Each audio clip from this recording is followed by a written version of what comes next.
हाँ हाँ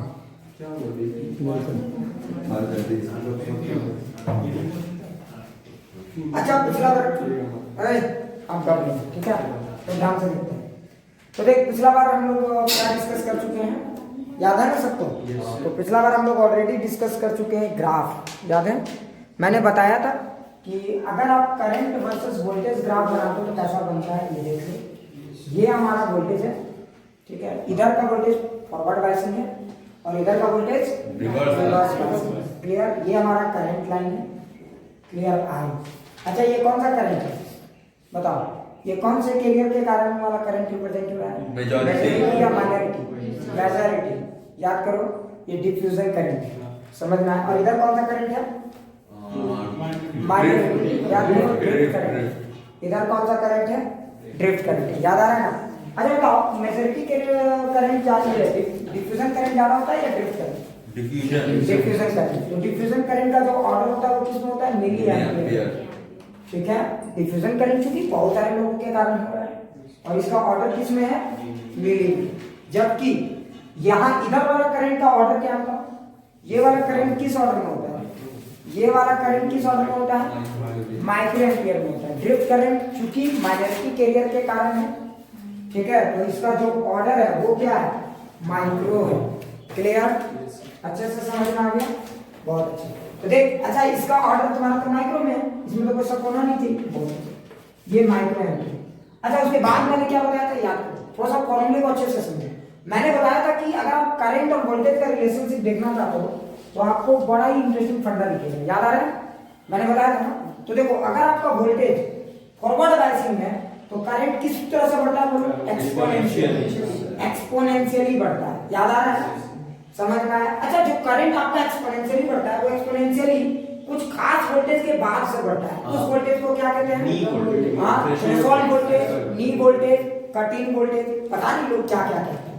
ठीक है, मैं आपको कहूंगा उससे आप थ्रेशोल्ड समझ में आया?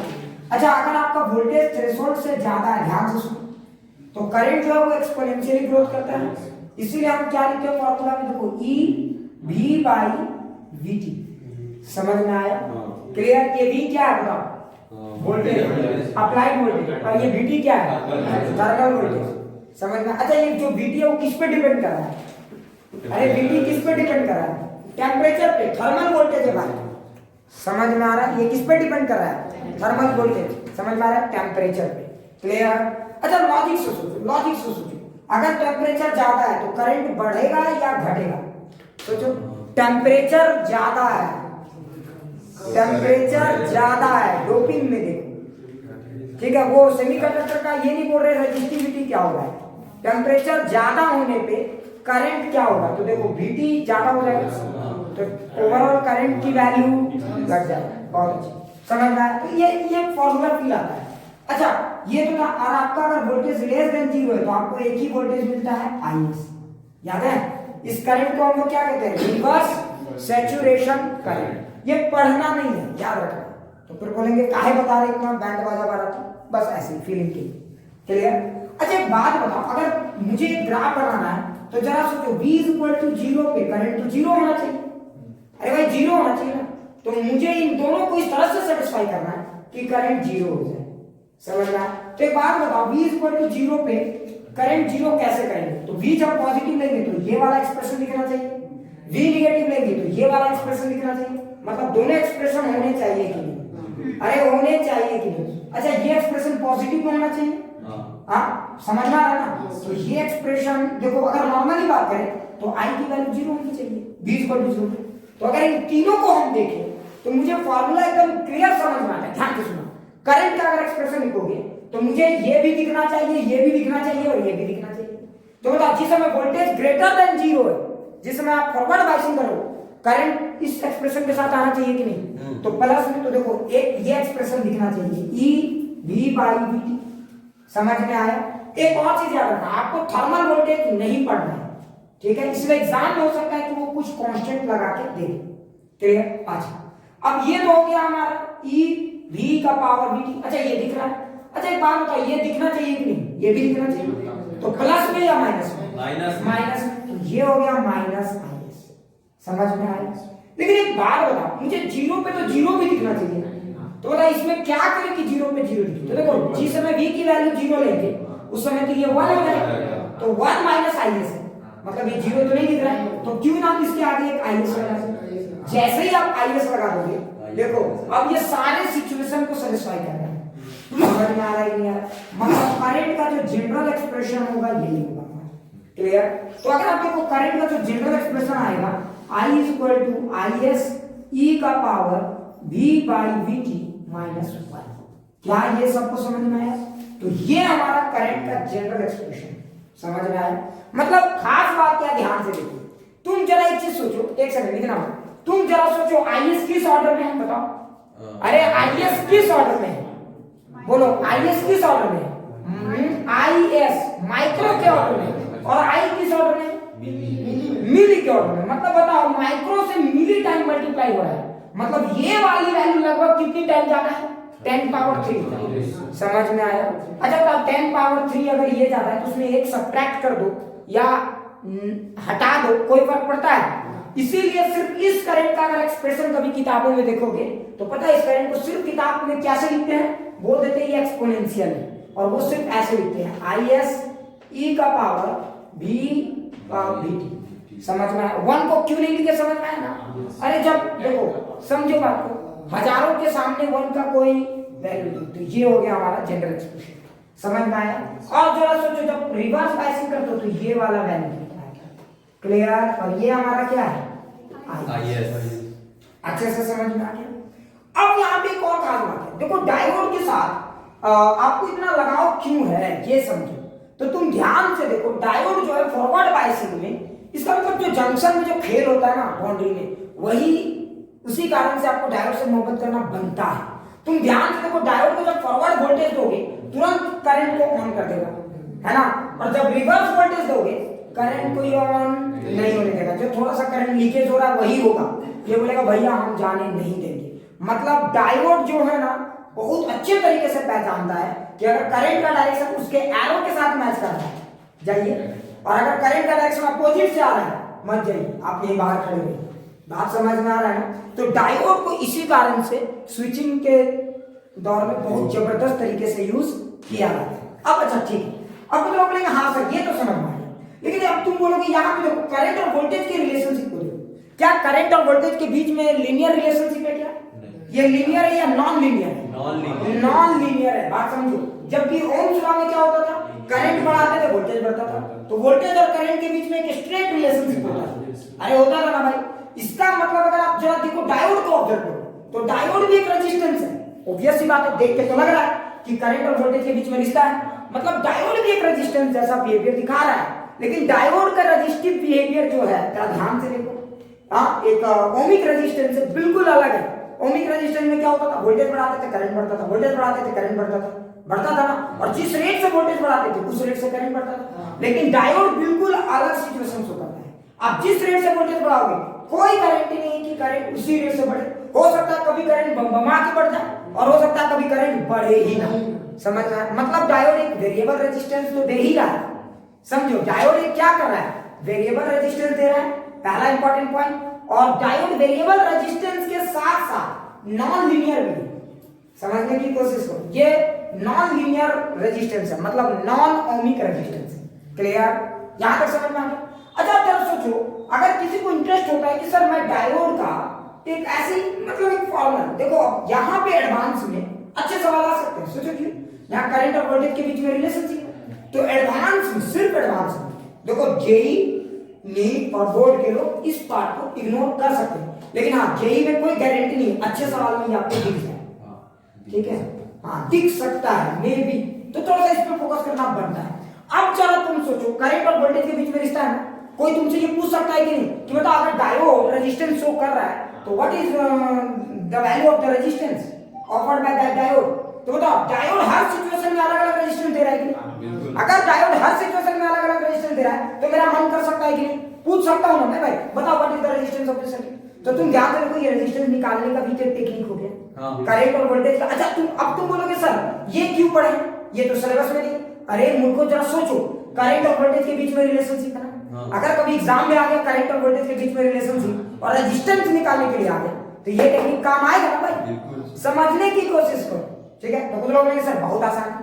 अच्छा एक बात यार, करंट और वोल्टेज के बीच में रिलेशनशिप, रेजिस्टेंस का फॉर्मूला के लिए आपको क्या करना पड़ता था? अगर आप चाहते हो कि रेजिस्टेंस वोल्टेज के साथ किस तरह से चेंज हो तो आप क्या करते थे? V बाई आई, या फिर आप बहुत मन करोगे तो dV बाई डी आई।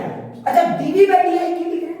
क्योंकि ये वेरिएबल रेजिस्टेंस है, हर सिचुएशन में अलग अलग रेजिस्टेंस देगा ना, हर अप्लाइड वोल्टेज में रेजिस्टेंस अलग अलग होगा, तो dV बाई डी आई। लेकिन अब समस्या क्या है, यहाँ dV बाई डी आई कर सकते हैं क्या? नहीं, यहाँ I वर्सेस V दिया हुआ है तो मैं उल्टा करके निकालता हूँ। मैं क्या निकालूंगा इसका? बोलो di बाई dV। अरे बोलो समझ में आया कि नहीं आया? तो बताइए रेजिस्टेंस का उल्टा दे रहा है कि नहीं? ये 1 बाई आर दे रहा है, जरा ध्यान से देखो, ये क्या दे रहा है आपका? 1 बाई आर। अच्छा di बाई dV करेंगे तो देखो तो ये क्या होगा? I तो रह जाएगा, ये तो कांस्टेंट है ना, ये क्या हमारा कांस्टेंट, याद करो ये फिक्स वैल्यू होती है, ये हर डायोड की क्या होती है? फिक्स वैल्यू होती है। अच्छा बताओ वेरिएबल कौन है? वोल्टेज के साथ कौन बदल रहा है? ये वाला एक्सप्रेशन। तो अगर आप इसे, ये तो फिर से 0 हो गया। अच्छा ये 0 हो गया और ये एक्सप्रेशन बचा। अरे बचा कि नहीं बचा? तो देख अगर आपका ये एक्सप्रेशन बचा तो याद करो e का पावर x, e का पावर x ही होता है, तो ये वही का वही रहेगा, e का पावर v बाई vt रहेगा। कुछ लोग ये सोच रहे होंगे कि ये डेरिवेशन में क्यों करा, इतना खूबसूरत सा डेरिवेशन है ना, और मैं तुम्हें बताता हूं इसमें इतना खूबसूरत सवाल आ सकता है, आप सोच नहीं सकते। एक बार देखो तो सही, सब समझ में आता है। देखो is e का पावर v बाई vt, समझ में आया? 1 सेकेंड कोई कुछ नहीं बोलेगा, ठीक है। अब देख 1 का पावर क्या हो गया? 0, तो सिर्फ आपका ये एक्सप्रेशन बचा कि नहीं बचा? अरे बचा ना, तो ये आपका हो गया di by dv is e का पावर v बाई vt। अब आप इसी एक्सप्रेशन के साथ रुक जाओ। कुछ लोग बोलेंगे सर क्यों रुके, आगे क्यों ना बढ़े, जरा ठहरो, ठीक है। अब ये एक्सप्रेशन मुझे मिल गया, और एक चीज इसमें छूटा हुआ है, चेन रूल का सहारा ले सकते है ना। e का पावर x है तो x का भी है ना, तो 1 बाई vt। तो अगर आपको और मन करे तो vt को भी जोड़ दो, मन नहीं करेगी जोड़ना पड़ेगा, वो मेरे से छूट गया था, ठीक है। बात समझो, मन की बात नहीं है ये आपको जोड़ना पड़ेगा, क्लियर? अच्छा कैसे किया चेन रूल समझ में आ रहा है ना?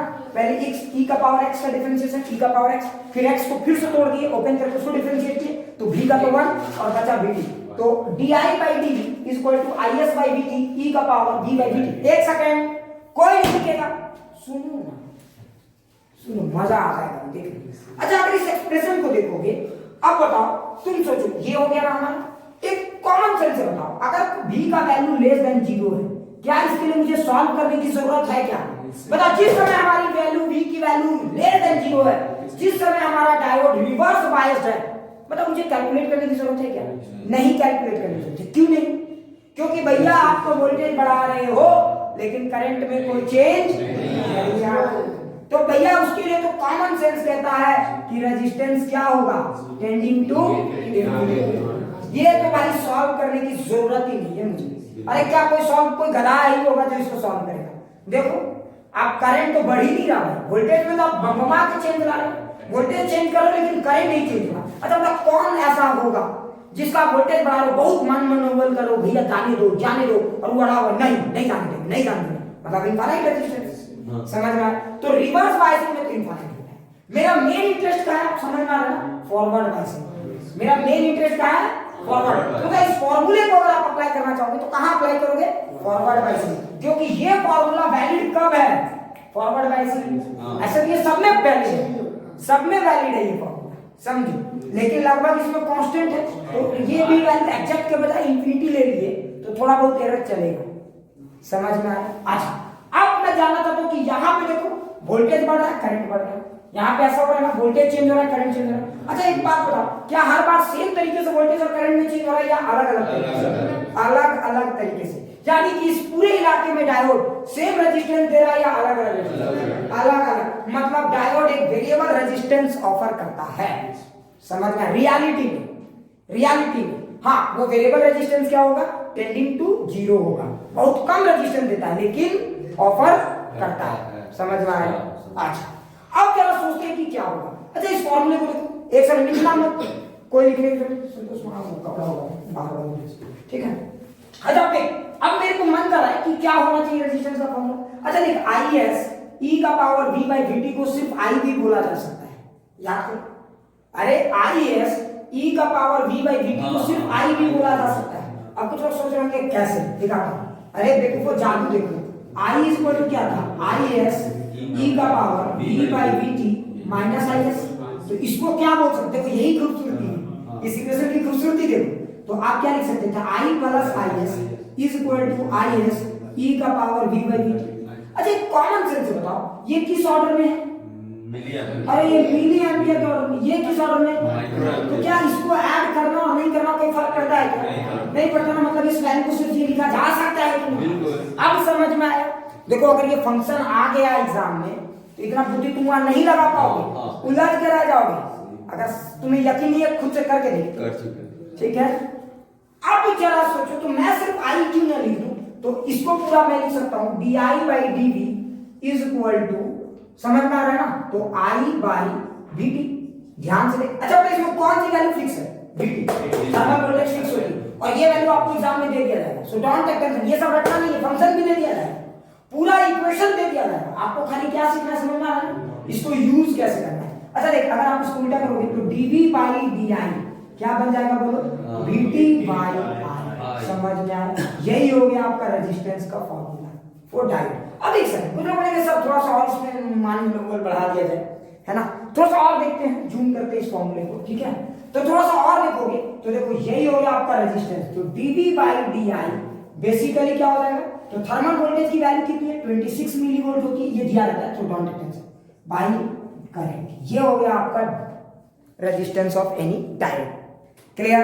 अब एक सेकंड सोचो एग्जाम में अगर दे दे, एग्जाम में ये वैल्यू दे दे तुम, ये वाली वैल्यू फिक्स कर दे, सोच, और वहां पे कोई करंट दे दे, बोलेगा कि बताओ जैसे एक सवाल आ गया कि 52 मिली एम्पियर करंट फ्लो हो रहा है, what is the resistance shown by the diode, 52 milliampere current flow हो रहा है, how much resistance shown by the diode, तो समझिएगा 26 बाई 50 यानी 1 बाई 0.5, समझ में आया, ओम। क्लियर। तो ये अच्छा तुम एक चीज और ध्यान दिए, जैसे जैसे करंट बढ़ रहा है, ध्यान से देख, जैसे जैसे करंट बढ़ेगा dv बाई di और छोटा होगा, मतलब रेजिस्टेंस और कम होगा, और अगर करंट ठीक ठाक ज्यादा है तो रेजिस्टेंस को टेंडिंग टुवर्ड जीरो मान सकते हो कि नहीं। इसीलिए डायोड को, अब देखो 12th के बच्चों को इतना डिटेल में नहीं पढ़ना, तो इनको बता दिया जाता है भैया डायोड अगर फॉरवर्ड मोड में है तो रेजिस्टेंस जीरो है, और अगर डायोड रिवर्स मोड में है तो रेजिस्टेंस इंफिनिटी है, आप इतना रट लीजिए। लेकिन ये आता कैसे है, देखो लॉजिक क्या है। क्लियर। तो अब समझ में आ गया, एकदम अच्छे से समझ में आ गया, बोलो एक एक चीज क्लियर। अच्छा अब तुम लोगों में से कुछ लोग मुझसे पूछ सकते हो कि सर इस कंसेप्ट का फायदा क्या है, ये सवाल तुम लोगों में से कुछ लोग मुझसे पूछ सकते हो, है ना, कि सर इस तरह का जो सवाल आपने कराया इससे फायदा क्या है। अच्छा तुमने एक चीज ध्यान दिया, इसमें तुम्हें दो चीजों का पता चला, ये समझ में आ गया ना कि आई का जो ऑर्डर है वो मिली एम्पियर है, नीट वाले लोग तो याद है ना, ठीक है। आईएस का जो ऑर्डर है वो किस ऑर्डर में है, माइक्रो में। और सीपीएसई वाले जो लोग 99 और 100 का सपना देखते हैं, उनका सपना कहाँ टूटता है, इन्हीं जगह, वो ग्राफ में ऐसे दे देगा, बोलेगा ये किस ऑर्डर में है, ये किस ऑर्डर में, लिख के बताइए, तो आपका सपना तो टूट गया, आप 98 में अटक गए। समझ में आ रहा है। तो आपको एक एक पॉइंट को अच्छे से समझना है। क्लियर। नहीं समझ में आया, ठीक है, नहीं तो आप सोच रहे ये माइक्रो में क्यों होता है ये भी समझा दिया मैंने, ये मिली में क्यों होता है ये भी समझा दिया, समझ में आ रहा है एकदम क्लियर। अगर किसी को डाउट है तो पूछो, ममता, ठीक है, हाँ अगर ये समझ में आ गया तो बहुत अच्छी बात है, किसी को भी डाउट।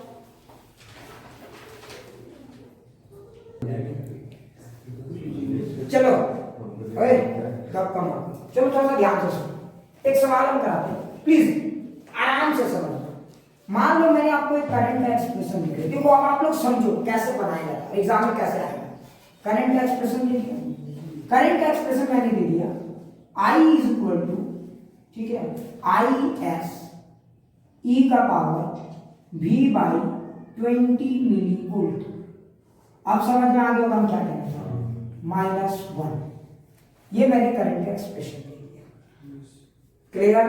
ध्यान से, या इसको और भी मजेदार हम बना सकते थे, इसको A लिख देते और इसको B लिख देते। नहीं समझ रहे, समझ रहे हो, देखो सवाल कैसे मजेदार बनता है, ये हमारा एक्सप्रेशन है, ठीक है, प्लीज कोई भी गप नहीं आती और आराम से समझो। अब ठीक है, मैंने आपको दे दिया है ठीक है। अब ध्यान से सुनो, आपको बताना है कि ये जो सिंपल जो कोई भी डिवाइस है, how much resistance shown by this device, ये डिवाइस कितना रेजिस्टेंस शोन कर रहा है। एक और आप क्या काम करेंगे, ध्यान से सुनो, एक चीज और ध्यान से सुनो, एकदम ध्यान से सुनेंगे। ये चीज करना ये है कि आपको पूरा खुद से मैथमेटिकली डिराइव करना है, फॉर्मूला यूज नहीं करना है। क्यों नहीं करना है? क्योंकि कंपटीशन में यही फंक्शन को बदल के दे सकता है।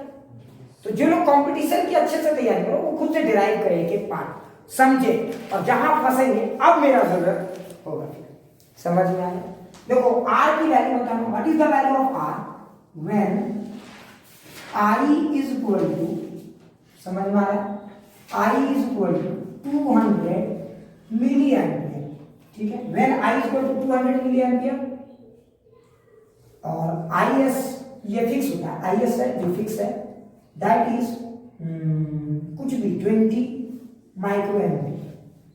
सवाल समझ में आ गया? ध्यान से देखो सवाल को, आराम से देखो, कोई भी हौच-पौच नहीं करेगा। चलो अच्छा, टेंशन क्यों है, देख। अच्छा एक बात, करंट कितना है बोल, आई एस ई वी समथिंग। अच्छा एक बात बता, करंट यहाँ पे वोल्टेज का फंक्शन है ना भाई? अरे है ना, तो करंट और वोल्टेज के बीच में रिलेशनशिप है, तो क्यों ना हम उसको डिफरेंशिएट करें। बोलो डीवी बाई डीआई करना अच्छा है या डीआई बाई डीवी करना, ठीक है, डीआई बाई डीवी। जबकि करंट रेजिस्टेंस का फार्मूला क्या होता है, डीवी बाई डीवी। कोई बात नहीं, आज उल्टा कर देंगे, ये 1 बाई आर के बराबर है भाई। अच्छा डीआई बाई डीवी, आईएस तो रह गया ना। अच्छा भाई ई, अच्छा E B by 20 milli volt, ये भी रह गया। अच्छा और 1 का डिफरेंशिएशन जीरो, और इसके साथ और भी रह गया बी बाई 20 मिली वोल्ट, ये भी तो रह गया। बी का डिफरेंशिएशन 1 हो गया था ना, तो इसका डिफरेंशिएशन 1 और 20 रह गया। बोलो क्लियर? तो देखो हमने क्या किया, पहले e का पावर x, तो e का पावर x, e का पावर x, फिर x में देखो v था 1 कर दिया और वो तो रह गया। अच्छा 1 तो 0। एक बात बताओ जरा सोचो, ये वाली वैल्यू देखो, तो ये वाली वैल्यू आई है ना। एक्चुअली में अगर तुम बहुत ध्यान से देखोगे, तो तुम्हें लगेगा कि सर देखो। अच्छा एक और बात बताओ, अगर ये दोनों डेटा कंपैरेबल नहीं होता तो बोलो क्या होता, फिर एग्जैक्ट लिखना पड़ता। सोचो, क्योंकि देखो ये वाली वैल्यू रियल में क्या है, ध्यान से। तो I is equal to I S E का power v by 20 milli volt minus I S. अगर सोच ये भी एम्पियर में होता, ये भी एम्पियर में होता, तो फिर एग्जैक्ट वैल्यू लिखना पड़ता, लिखना पड़ता कि नहीं? तब यही सवाल फिर जानदार हो जाता है। देखो इसे फंक्शंस निकालना अपने आप में यूनिक है, समझ में आया?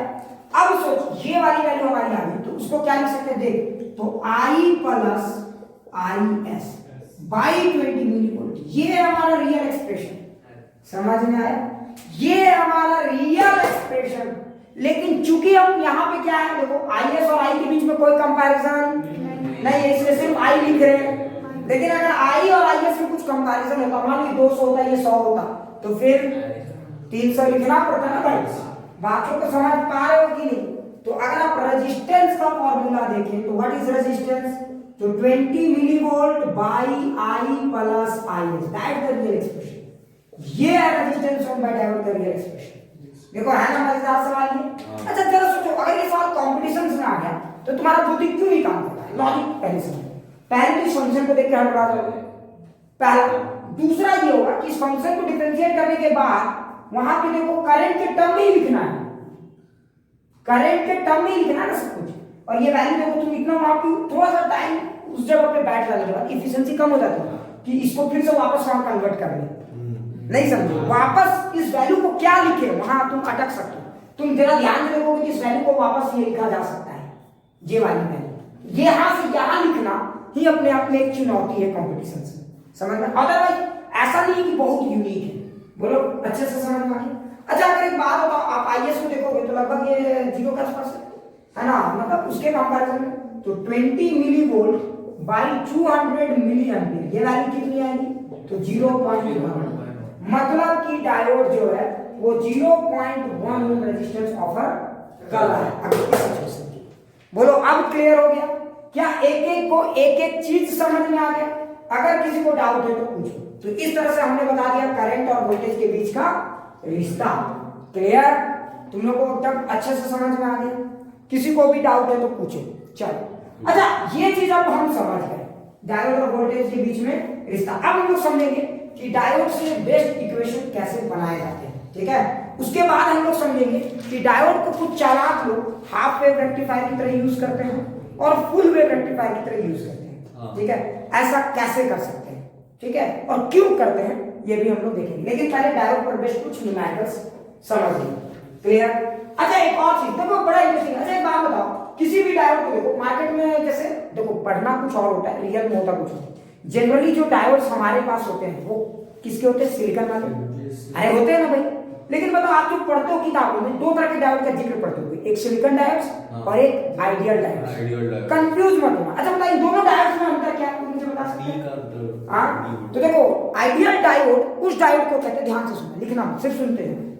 आइडियल डायोड एक बस एक अप्रोच है जिससे आप गेम को आसान समझ सको। अच्छा रियल में कोई भी डायोड को देखोगे, कोई भी सिलिकॉन का डायोड को देखोगे तो याद करो इसमें एक बैरियर पोटेंशियल होता है। याद है? करंट बताओ अचानक से बढ़ता है या कुछ वोल्टेज के बाद बढ़ता है? अच्छा वो जो वोल्टेज के बाद बढ़ता है वो सिलिकॉन में कितना होता है? 0.7 वोल्ट। समझ में आया कि नहीं आया? ये सिलिकॉन का होता है कि नहीं? इसका मतलब ये हुआ कि कोई भी सिलिकॉन में अगर तुम चाहते हो करंट जाए तो पहले जितना वोल्टेज तुम अप्लाई करोगे ना उसको वो 0.7 वोल्टेज उसको कम कर देगा। अरे नहीं समझे? मतलब मान अगर तुम्हारे पास सिलिकॉन है, ध्यान से सुनो, अगर तुम्हारे पास ये सिलिकॉन है ठीक है, और एक रेजिस्टेंस है तुम्हारे पास, फील करना रट्टा मत मारना प्लीज, कोई मत लिखो, सिर्फ सुनो। और रेजिस्टेंस है 1 किलो ओम का, ठीक है। और ध्यान से देख, ये आपने बैटरी लगाई, जरा समझ। कुछ लोग कहेंगे सर 1 किलो ओम क्योंकि मुझे मिली में चाहिए भाई, अरे करंट कम होना चाहिए।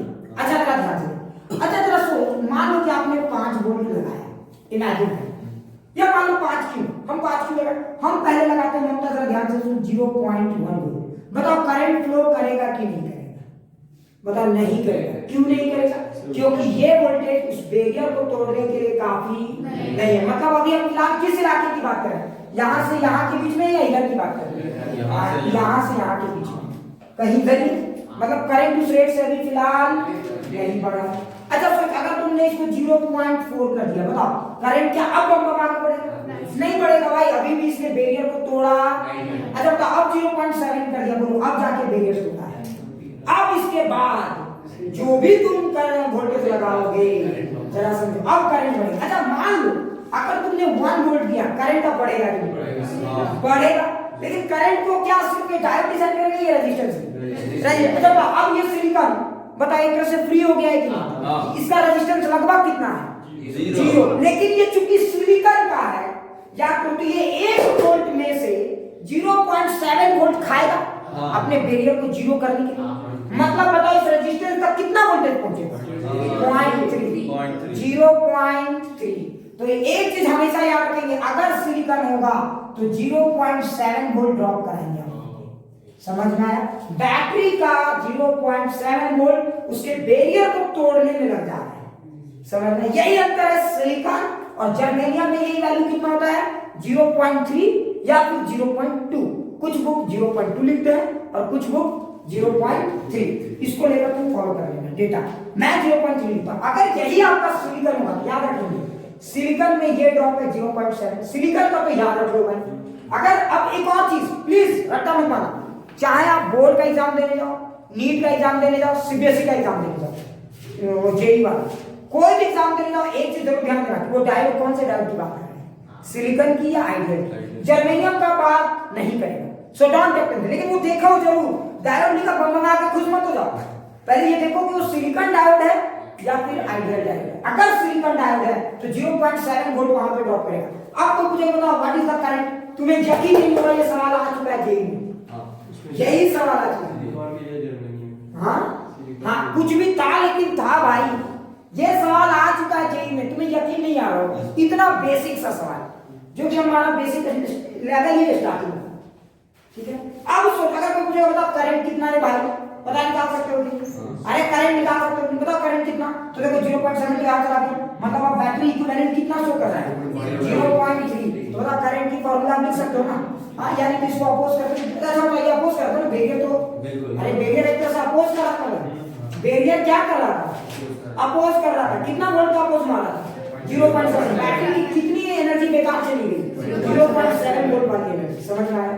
तो अब इसको हटा के आप 0.7 भी ड्रॉ कर दो, कोई दिक्कत नहीं है, अपोजिट डायरेक्शन, क्योंकि ये बैटरी को क्या कर रहा है, बैटरी का एनर्जी वेस्ट कर रहा है। ऐसे भी ड्रॉ कर सकते हो, तुम्हारी मर्जी, ठीक है। अच्छा बताओ 0.7 अगर यहाँ पे ड्रॉप हो गया, एक सेकंड अगर 0.7 हो गया तो अब करंट कितना होगा, 1 माइनस 0.7 कितना हो जाएगा, 0.3/1 किलो ओम। तो current will be 0.3 milliampere. So that's your answer. आप समझ रहे? लेकिन जरा सोचो अगर यही सिलिकॉन की जगह बोलता है आइडियल डायोड है हमारा, तो आइडियल डायोड का मतलब कोई ड्रॉप नहीं। क्या तो आइडियल डायोड और सिलिकॉन डायोड में क्या अंतर है, ध्यान से सुनो। अगर आपका सिलिकॉन डायोड है, ध्यान से सुनो, सिलिकॉन डायोड है तो याद रखना फॉरवर्ड बायस कितने वोल्ट के बाद होता है, 0.7, तो वो 0.7 तक जाएगा। समझ में आया, 0.7 तक जाएगा ही जाएगा। उसके बाद वो रेजिस्टेंस 0 हो रहा है, हाँ उसके पहले रेजिस्टेंस 0 हो रहा है क्या, नहीं। तो 0.7 के बाद उसमें करंट बम होना पड़ेगा। जबकि आइडियल डायोड में क्या होता है, और उसके पहले करंट क्या होता है, देखो लगभग 0।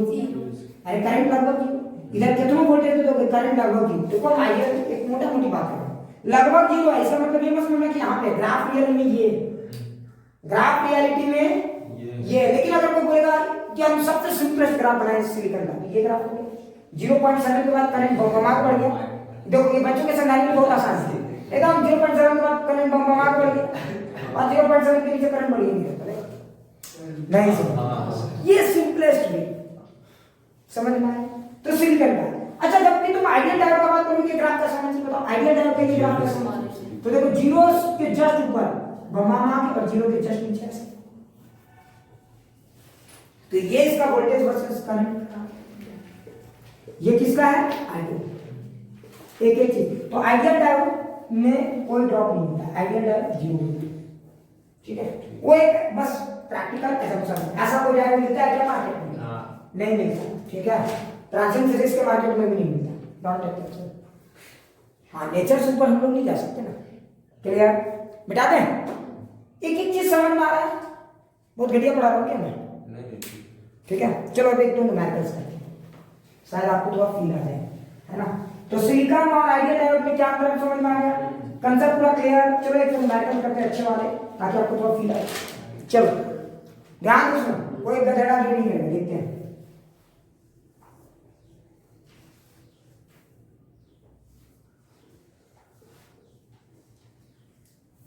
बहुत बेसिक से न्यूमेरिकल कर रहे हैं।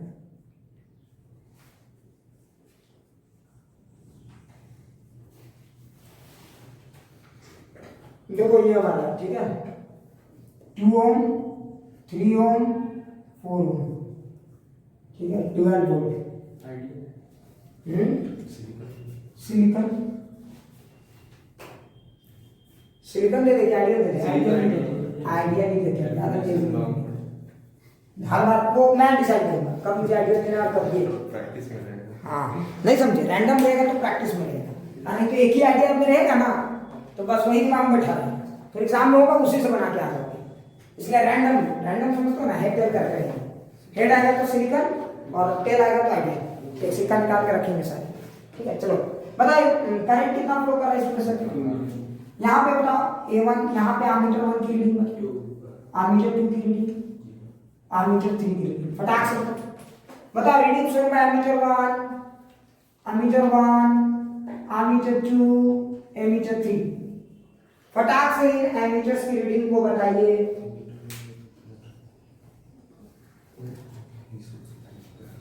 आ गया,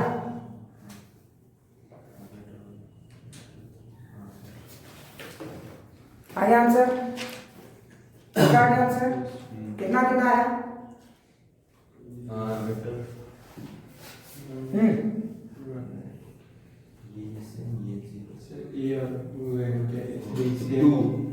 टू आएगा 1 का और 3 का भी 2 आएगा, 8।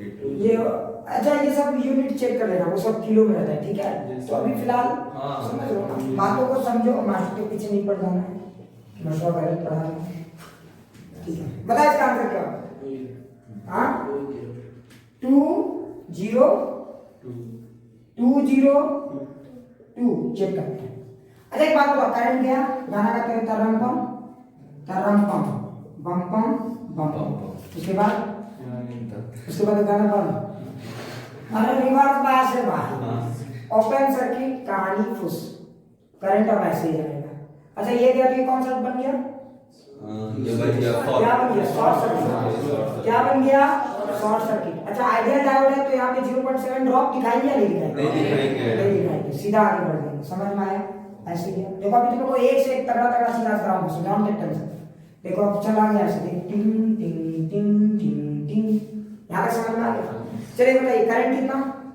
तो देखो A2 तो 0 सही है, A1 देखो अब यही ना बचा, तो 4 तो 6 बाई 12, सॉरी 12 बाई 6 2, समझ में आया? तो 2 बिल्कुल सही आंसर, जिन लोगों ने भी किया सही जवाब।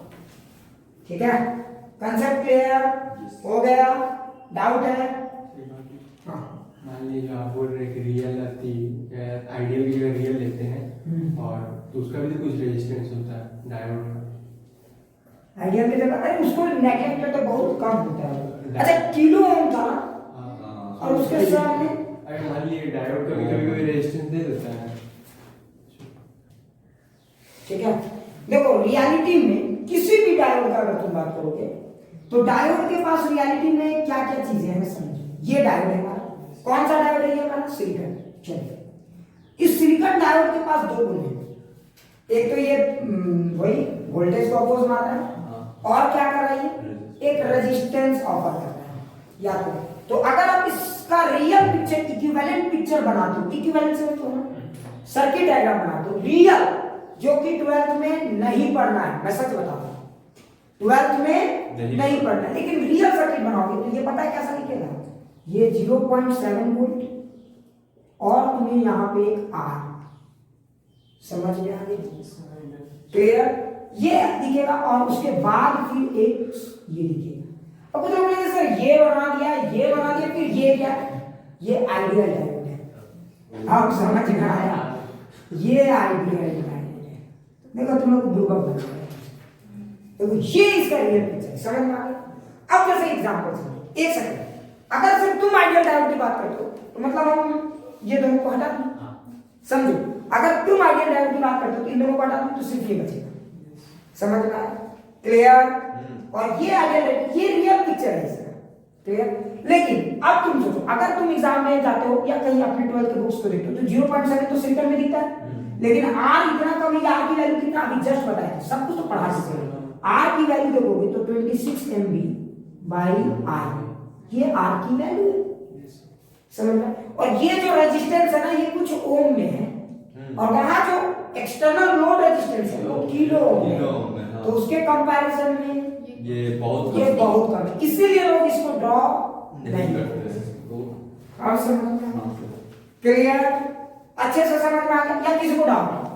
ठीक है, तो अगर सिर्फ किसी ने बोला सिलिकॉन और R को लेने के लिए नहीं बोला है, काउंट नहीं किया, तो यही रियल है। समझ में? अगर फॉर्मल हो गया तब तो सिर्फ ये दिखेगा, ये सब तो दिखेगा नहीं। क्लियर? अब अच्छे से समझ में आ गया? तो ये आपका real equivalent picture of silicon है। समझ में आ गया हम क्या कहना चाह रहे हैं? ठीक है, अब आगे बढ़े। चलिए अब एक और इंटरेस्टिंग चीज देखो, एक दो सवाल और बनाओ ताकि कॉन्फिडेंस आ जाए, उसके बाद फिर हम लोग आगे बढ़ेंगे। ठीक है, एक दो सवाल और बनाओ, देखते हैं, है ना?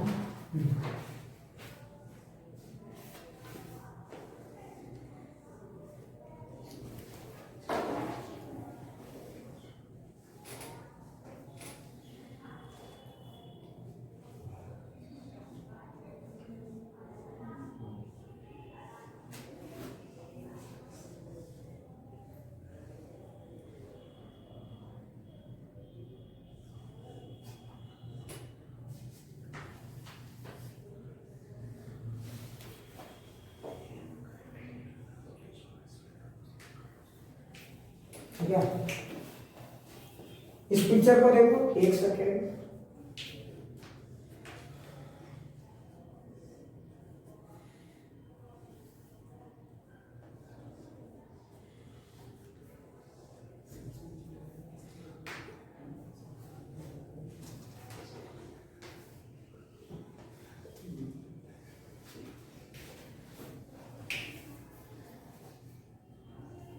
ठीक है, सिलिकॉन है, इसका रेजिस्टेंस नहीं देगा।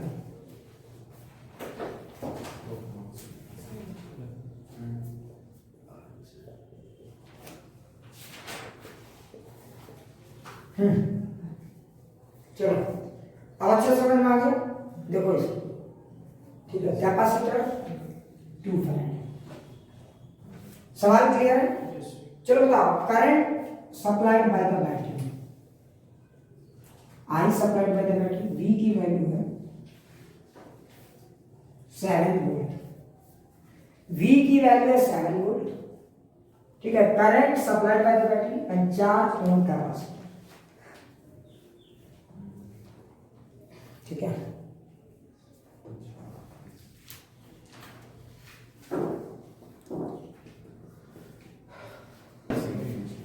सब कुछ देता ही नहीं तो रिजल्ट कौन करेगा? अच्छा पहले ये सोच, बता करंट अपनी जर्नी यहां से शुरू करेगी? तुम्हें अच्छा कैसे पता चला कि वो स्क्रीन में? तुम लोग बिल्कुल भी, तुम लोग ऑब्जेक्शन कर सकते थे। अरे सर लिमिट्स रहने वाला अरे देख क्या बात है। हाँ कुछ भी हो सकता है, करंट यहां से जर्नी शुरू कर रहा है, ठीक कर रहा है भाई, ध्यान से समझ में आया ना? अब आगे सुन। अच्छा यहाँ से चला दे, डिंग डिंग डिंग डिंग डिंग डिंग डिंग डिंग डिंग। अच्छा उसके बाद ऊपर से यहाँ से डिंग डिंग होगा या यहाँ से डिंग डिंग होगा? ऊपर से डिंग डिंग। यहाँ से डिंग डिंग होगा, यहाँ से डम डम होगा। समझ में आया? ये शॉर्ट सर्किट हो गया ना। तो क्यों ना हम इस पूरे को हटा दें, और आइडियल था तो बुद्धि लगा दें, तो इस पूरे को हटा के सीधा कर दें। हो गया कहानी समझ? अच्छा करंट ऐसे गया डिंग, उसके बाद होगा क्या होगा? डिंग डिंग या डाउन डाउन? डिंग डिंग डिंग डिंग और इधर डाउन डाउन। हाँ ये ओपन, तो ये हो गया ऐसा, ये अच्छा करंट यहाँ आ गया। उसके बाद देखो करंट इधर जाएगा या इधर जाएगा?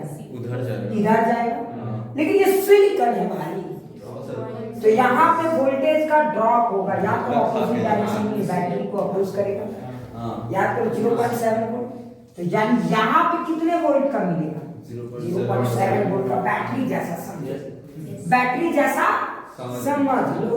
अच्छा करंट यहाँ से जाएगा या यहाँ से जाएगा? वहां से जाएगा, क्योंकि तुम भी जानते हो कैपेसिटर जब फुल्ली चार्ज हो जाता है तो कोई भी करंट फ्लो नहीं करवाता। अच्छा कितने लोगों ने यही सोचा? बहुत शानदार, जानना आप समझ में आ गया? नहीं वो सिलिकॉन है, आइडियल लेके कर दी वरना हम हाँ, नहीं। ठीक है। अब जरा सोचो, मजा आ गया सवाल में। अच्छा एक बात बता, और मजा कहाँ आना है सवाल में? पहले करंट निकाल लेते हैं, मजे वाली बात तो ये करंट की फॉर्मूला तो V7 minus 0.7, तो 7 minus 0.7 is how much? 6.3 divided by R, 3 plus 2 या सिर्फ 2? सिर्फ 2। समझो करंट ऐसे गया भाई, यहाँ से तो करंट गया भी नहीं, ये तो ओपन सर्किट है भाई, तो बाई 2। तो इस correct answer is how much? 3.15 milliampere. So that is the correct.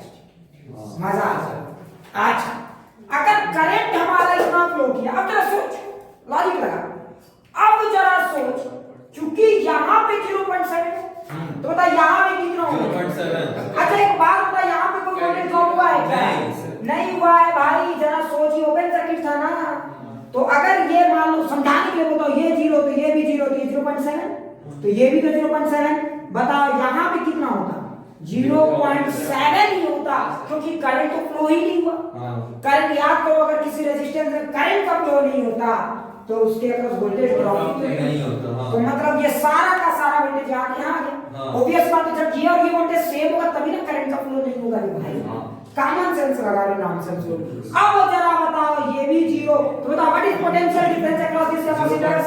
0.7, मतलब कि Q C और V में 0.7, सो इस करेक्ट आंसर इज 1.4 माइक्रो और मिली। वो कैपेसिटर का यूनिट देख के लगा देंगे। समझ में आया? हाँ। एकदम फील आ गया ये सवाल, आ गया, एकदम अच्छे से समझ में आ गया। तो इस तरह से आप बना सकते हो डायोड पर बेस्ड न्यूमेरिकल्स, या मुझे और कराने की जरूरत है क्या? एक एक सवाल फील आ गया। देखो इसमें मैंने जानबूझ के मिक्स किया था ताकि आपको ये बात का अलर्ट रहे कि कब 0 देना है और कब 0.7 देना है। कंसेप्ट आपको क्लियर हो गया? आप बोलो क्लियर? अच्छे से समझ में आ गया? बुद्धि ज्यादा मत लगाओ, ठीक है? यहां तक अच्छे से समझ में आ गया? चलो अब अगला जो हमारा टॉपिक है कि डायोड की खूबसूरती क्या है, ठीक है। तो चलो अगला टॉपिक लिखो, डायोड एज अ रेक्टिफायर। समझ में आ रहा ना, रेक्टिफायर समझते हो? रेक्टिफायर किसको कहते हैं बताओ? एसी को डीसी में। हाँ, अच्छा एक बात बताओ, डायोड की खूबसूरती क्या है? डायोड की खूबसूरती है इसका जंक्शन में होने वाला हॉटस्पॉट, है ना। जंक्शन में जो हॉटस्पॉट होता है, इसी कारण से तो डायोड बहुत ही खूबसूरत डिवाइस है ना। तो डायोड की इसी खूबसूरती के कारण हम डायोड को एक बहुत ही अच्छे तरीके से यूज कर सकते हैं। अच्छा सोचो, तुमको अगर कभी मन करे कि एसी को डीसी में बदले, और ऑब्वियसली बात है मन करता है लोगों का, दिल है कि मानता नहीं। इन्वर्टर में भी खुद होता है, यहाँ देखो एसी सप्लाई लाइन आता है डीसी में जाता है, तो कभी कभी ये मन करता है कि एसी से डीसी में कन्वर्ट करें, और बहुत बार मन ये भी करता है कि डीसी से एसी में भी कन्वर्ट करें। खैर आज हमारा फोकस होगा एसी से डीसी में कैसे कन्वर्ट किया जाता है, ठीक है। तो जो भी डिवाइस आपको एसी से डीसी में कन्वर्ट करके देता है उस डिवाइस को क्या कहते हैं? हाँ, रेक्टिफायर। लेकिन तुम्हें मैं बताता हूं, सिर्फ डायोड अकेले एसी से डीसी में कन्वर्ट कर देगा, लेकिन ये सिर्फ एक डेफिनेशन को पूरा करता है। डेफिनेशन समझो, फॉर्मेलिटी पूरा करता है। अब मान लो कि तुम लोग एग्जाम दे रहे हो, ठीक है, कोई भी एग्जाम दे रहे हो, मान लो तुमको नीट का एग्जाम देना है या जेईई एडवांस का एग्जाम देना है, तुम जरा सोचो अगर कोई भी एग्जाम दे रहे हो, ठीक है, जरा सोचो तुम कोई भी एग्जाम दे रहे हो, तो ये एक सिर्फ तुम्हारे ऊपर डिपेंड करता है कि तुम उसको कितना अच्छा देना चाहते हो, या सिर्फ एक फॉर्मेलिटी पूरा करना चाहते हो कि सिर्फ पास करना है। बोलो क्या करना चाहते हो तुम? ठीक है, तो देख अभी हम लोग ठीक है, अभी हम लोग जिस डिवाइस के बारे में बात कर रहे हैं वो कौन सा डिवाइस है हमारा? रेक्टिफायर, है ना। हाँ, तो डायोड एज रेक्टिफायर। तो रेक्टिफायर क्या होता है आप समझ में आया? रेक्टिफायर वो चीज है, कोई भी डिवाइस जो एसी को किस में बदलती है? डीसी में बदलती है। अब देखो एसी को डीसी में बदलना दो तरह का बदलना है, एक सही में बदल देना और एक अच्छे से बदल देना, दोनों में अंतर है। नहीं समझ पाया? एक सही में बदल देना और एक अच्छे से बदल देना, दोनों में अंतर है। तो अभी आप जो पढ़ोगे ना, बस फॉर्मेलिटी पूरा होगा कि एसी से डीसी में बदल दिए। नहीं समझ में आया? मतलब जैसे नीट का एग्जाम दिए, जेईई का एग्जाम दिए, एडवांस का एग्जाम दिए, आईआईटी को जस्ट पास कर लेना और आईआईटी को अच्छे से पास करने में अंतर है कि नहीं? अंतर है कि नहीं? उसी तरह से एसी को डीसी में बदल देना और अच्छा डीसी बदल देना, दोनों में अंतर है। जैसे तुम लोग खुद बताओ कौन सा अच्छा डीसी में बदलना? एक डिवाइस में एसी सिग्नल मैंने ऐसे दिया, एक ने ऐसा बदल के दिखा दिया, देखो ऐसा, एक ने ऐसा बदल के दिखा दिया और एक ने ऐसे बदल के दिखा दिया। कौन अच्छा बदल रहा है? पहला वाला या दूसरा वाला? अरे पहला वाला अच्छा डीसी बदला या दूसरा वाला अच्छा डीसी बदला? दूसरा वाला अच्छा डीसी बदला है। क्यों भाई? ये भी डीसी है, ये भी डीसी है, बट इस डीसी में फ्लक्चुएशन है, जिसको हम लोग आसान भाषा में रिपल कहते हैं। समझ में आया? तो ये भी डीसी में बदला है, मैं मानता हूं ये भी डीसी में बदला है, लेकिन इसमें रिपल बहुत कम है। समझ में आ रहा है? तो डीसी का डेफिनेशन क्या है पहले ये समझो। एसी और डीसी में, एसी का डेफिनेशन को देखो, एसी का डेफिनेशन क्लियर है ना, पॉजिटिव और नेगेटिव, है ना। तो पॉजिटिव और नेगेटिव, और एसी में एसी का डेफिनेशन ये है, और डीसी क्या है? खाली पॉजिटिव होना, है ना, डायरेक्शन नहीं बदलना चाहिए, फ्लक्चुएशंस अलाउड डीसी में है। तो देखो अब रेक्टिफायर अगर लगाओगे, डायोड रेक्टिफायर जब आप बोलो तो रेक्टिफायर भी बहुत अच्छे, एक होता है रेक्टिफायर विद हाई रिपल और एक होता है रेक्टिफायर विद लो रिपल। समझ में आया? अब अच्छा बताओ, तुमको अपने डिवाइस के लिए जो रेक्टिफायर चाहिए वो किस तरह का होना चाहिए? ऐसा वाला या ऐसा? हाँ, ये वाला होना चाहिए। लेकिन आप पढ़ कौन वाला रहे हो? ये वाला। अब तुमको लगे कि सर ये पढ़ रहे हो, यहाँ पहले जब भी आप तैयारी करते हो तो आपको सिखाया जाता है पहले एक लेवल क्रॉस करने की तैयारी तो कर लो। नहीं समझे? जब उस लेवल तक पहुंचा उसके बाद आगे की सोचो। हाँ, अरे समझ में आया कि नहीं आया? क्रिकेट में महेंद्र सिंह धोनी की तरह सोचो, एक छोटा लेवल बना लो, पहले वहां तक पहुंच, उसके बाद आगे की सोचो। तो हम पहले टारगेट करेंगे यहाँ से यहाँ कैसे पहुंचते हैं, उसके बाद सोचेगा अच्छा डीसी बन गया, अब हम उसमें इंप्रूवमेंट कैसे लाना है। समझ में आया? क्लियर? तो अभी हम लोग पढ़ेंगे diode as a rectifier. Clear? अच्छा आप ध्यान से सुनो, रेक्टिफायर भी दो तरह के होते हैं, एक होता है हाफ वेव रेक्टिफायर और एक होता है फुल वेव रेक्टिफायर। समझ में आया? अच्छा अब कुछ लोग ये भी बोल सकते हैं सर डायोड का कौन सा गुण है, डायोड के पास ऐसी कौन सी खूबसूरती है जिसके कारण इसको रेक्टिफायर में यूज किया जाता है? याद करो, डायोड के पास ऐसी कौन सी खूबसूरती है? डायोड याद करो करंट के डायरेक्शन को पहचानता है। अगर करंट का डायरेक्शन डायोड वाले लाइन, डायोड का जो एरो का सिंबल होता है, अगर P से N की तरफ जाएगा डायोड बोलेगा जाओ, और अगर करंट पलट गया तो डायोड बोलेगा ठहर। याद करो मैं क्या कह रहा हूं। तो डायोड करंट के डायरेक्शन को पहचानता है। अच्छा एसी में क्या होता है बोलो? एसी में करंट का डायरेक्शन बार-बार चेंज होता है। हाँ, कभी इधर और कभी इधर। अब बोलो डायोड क्या करेगा? तो डायोड सिर्फ एक तरफ के करंट को अलाउ करेगा और दूसरे तरफ के करंट को क्या कर देगा? ब्लॉक मार देगा। समझ में आया कि नहीं आया? और इसी कारण से हम कहते हैं कि डायोड भी एसी को डीसी में बदल देता है। अच्छा ये बताइए, एक सिर्फ मन का ये है कि नहीं, समझाना है कि नहीं? हमारा तो एनर्जी भी लॉस हो जाता है हाफ वेव में। हाँ, अच्छा जैसे मान लो हमारा अगर हमने दिया प्लस और माइनस, तो मान लो डायोड में सिर्फ प्लस को अलाउ किया तो माइनस को तो नहीं किया, तो ये वाला यूज कर पाए क्या? नहीं कर पाए। ये हाफ वेव की दिक्कत भी है, समझो। तो चलिए पहला टॉपिक हम लोग लिखेंगे diode as a half wave rectifier, ठीक है? तो डायोड को हम लोग किस तरीके से यूज करने वाले हैं? Half wave rectifier. अच्छा हाफ वेव क्यों कह रहे हैं समझना है ना? सिर्फ चाहे प्लस मिलेगा या फिर माइनस। क्लियर? अच्छा समझ में आ गया? अच्छा देखो अब ये डिजाइन कैसे बनता है थोड़ा सा ध्यान से सुनिए, ज्यादा हॉट नहीं करेंगे। मान लीजिए कि हमारे पास एक डायोड ले लो, ठीक है, और यहाँ पे एक लोड लगा। देखो जिन लोगों को करंट इलेक्ट्रिसिटी आता है उनके लिए कुछ भी नहीं है। ध्यान से बताइए इसको किस तरीके से समझाएं? लोड वोल्टेज डिवीजन रूल या करंट रूल? पता नहीं, मैं भी कंफ्यूज। देखते हैं जिससे समझ मन करे उससे ध्यान देखते हैं। मान लो ये हमारा डायोड, ये हमारा रेजिस्टेंस। एक चीज और याद रखना, कंसेप्ट समझो, क्योंकि कोई जरूरी नहीं हो कि किताब में ये सर्किट दिया है तो कंपटीशन में भी यही सर्किट है। कोई जरूरी नहीं है। और भी एक इंटरेस्टिंग सवाल इस पे कराऊंगा, मन खुश हो जाएगा। अरे एक बहुत ही बेहतरीन कंसेप्ट भी कराऊंगा। अच्छा इसके बाद क्या करना? तो triple double diode triple diode concept, double diode triple diode concept खाली लिख कर मान। अच्छा देखो अब मान ले, इसको थोड़ा सा ध्यान से, ठीक है? अब जरा सोचो, मैंने मान लो अब ये कैसे होता है काम समझ लो। एक डायोड रहता है, एक रेजिस्टेंस रहता है, यहाँ दो है ना, तो एक तार एक तरफ और एक तार एक तरफ। अच्छा बताओ जब करंट की बात करेंगे तो मान लो ये हमारा करंट का डायरेक्शन, समझ में आ रहा है? तो जिस समय ये वाला पोलैरिटी काम कर रहा है तो करंट इधर से बढ़ रहा है, अरे बढ़ रहा है ना भाई। तो जिस समय पॉजिटिव पोलैरिटी है, मतलब ए और बी का अगर बात करोगे तो ए समझ में आ रहा है ना, इज एट हायर पोटेंशियल।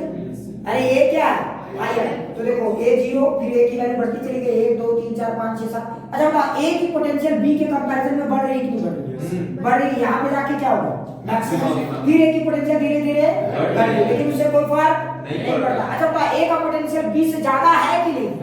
सिर्फ यही काफी है इस बात को समझाने के लिए कि करंट का फ्लो इधर से इधर होगा। अच्छा तो जब ए का पोटेंशियल ज्यादा है और बी का पोटेंशियल कम है तो पॉजिटिव हाफ, देखो शुरू का फर्स्ट हाफ को देखोगे तो करंट का फ्लो ऐसा होगा कि नहीं होगा? अगर शुरू के फर्स्ट हाफ में करंट का ऐसा फ्लो होगा तो बताओ ये वाला डायोड क्या फॉरवर्ड बायसिंग मोड में या reverse biasing mode? Forward biasing mode में। बताओ फॉरवर्ड बायसिंग मोड में रेजिस्टेंस क्या होता है? 0 होता है। अच्छा हम यहाँ पे क्या लेके चले? रियल है कि सिलिकॉन डायोड या आइडियल डायोड? जब तक ना दिया था क्या लेके चलो? Ideal diode. बहुत अच्छे। अच्छा तो यहाँ पे कोई वोल्टेज ड्रॉप हुआ क्या?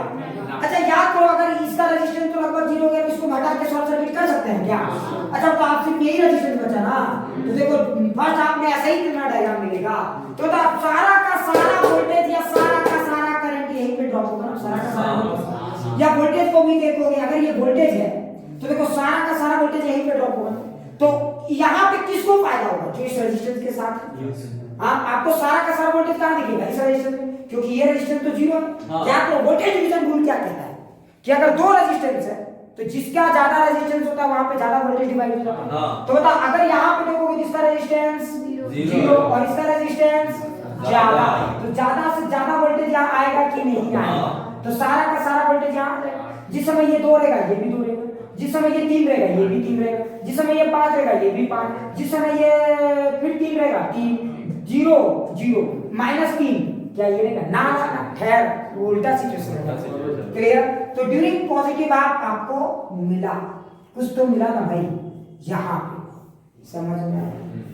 क्लियर। लेकिन बताओ जैसे ही निगेटिव पोलैरिटी हो गया मतलब अब बी किस में हो गया, हायर Higher में में। और ए Lower में। मतलब अब करंट वोल्टेज इधर ज्यादा इधर कम। हाँ। मतलब अगर अब आप इस सिचुएशन को देखो तो जरा फील करो यहाँ पे ये प्लस ये माइनस, हाँ। करंट अब ऐसे जा रहा है, यहाँ तो ऐसे जा रहा है ना, करंट अब ऐसे जा रहा है। अरे जरा सोचो अगर करंट ऐसे जा रहा है तो बताइए क्या हो जाएगा, ओपन सर्किट Open हो गया। अच्छा तो अगर ये सर्किट ओपन हो गया तो लॉजिक से सोचो, तुम जैसे सोचो बताओ, आप रेजिस्टेंस के नजरिए से सोचोगे या करंट के नजरिए रेजिस्टेंस। रेजिस्टेंस तो बताइए एक तरह से इनफाइनाइट Infinite, रेजिस्टेंस हाँ। तो सारा वोल्टेज अब कहां आ वहाँ। जाएगा, यहाँ आ जाएगा। सोचो क्यों, क्योंकि करंट जीरो हो गया ना भाई, तो सारा वोल्टेज ओपन में आ गया, थोड़ी देर पहले ही बताया था। या तो सारा वोल्टेज यहाँ है। अब आपको यहाँ पे कोई वोल्टेज मिल रहा है क्या, नहीं मिल रहा, मतलब निगेटिव आपका कुछ भी नहीं मिला, तो ये वाला पार्ट क्या हो गया, जीरो।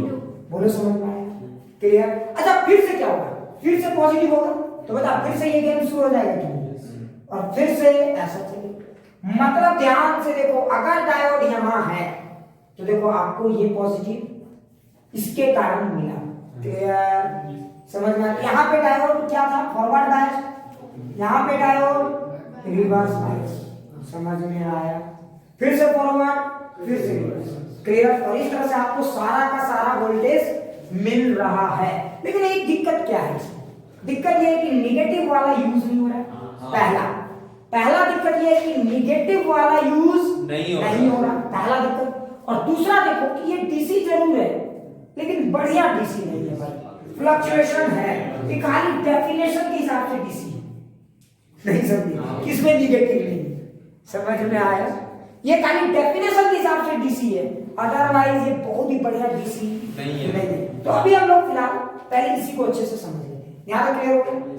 अच्छा हाफ वेव रेक्टिफायर का एकदम अच्छे समझ में आ गया, क्लियर। अच्छा एक बात बताओ, तुम लोगों ने एक चीज सुना होगा, थोड़ा सा एक्स्ट्रा ज्ञान बता दूं क्या, कि पहले डिजाइन सीख लो, एक तो डिजाइन पहले सीख है ना, हाँ थोड़ा सा डबल टेम्पर ठीक है।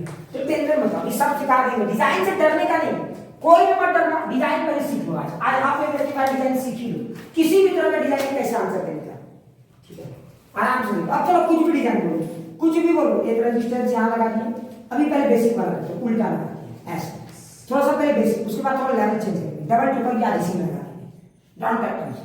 चल देख, अच्छा अब बताइए आप इसका कैसा बनेगा आउटपुट, फटाक से बताइए आउटपुट कैसा बनेगा।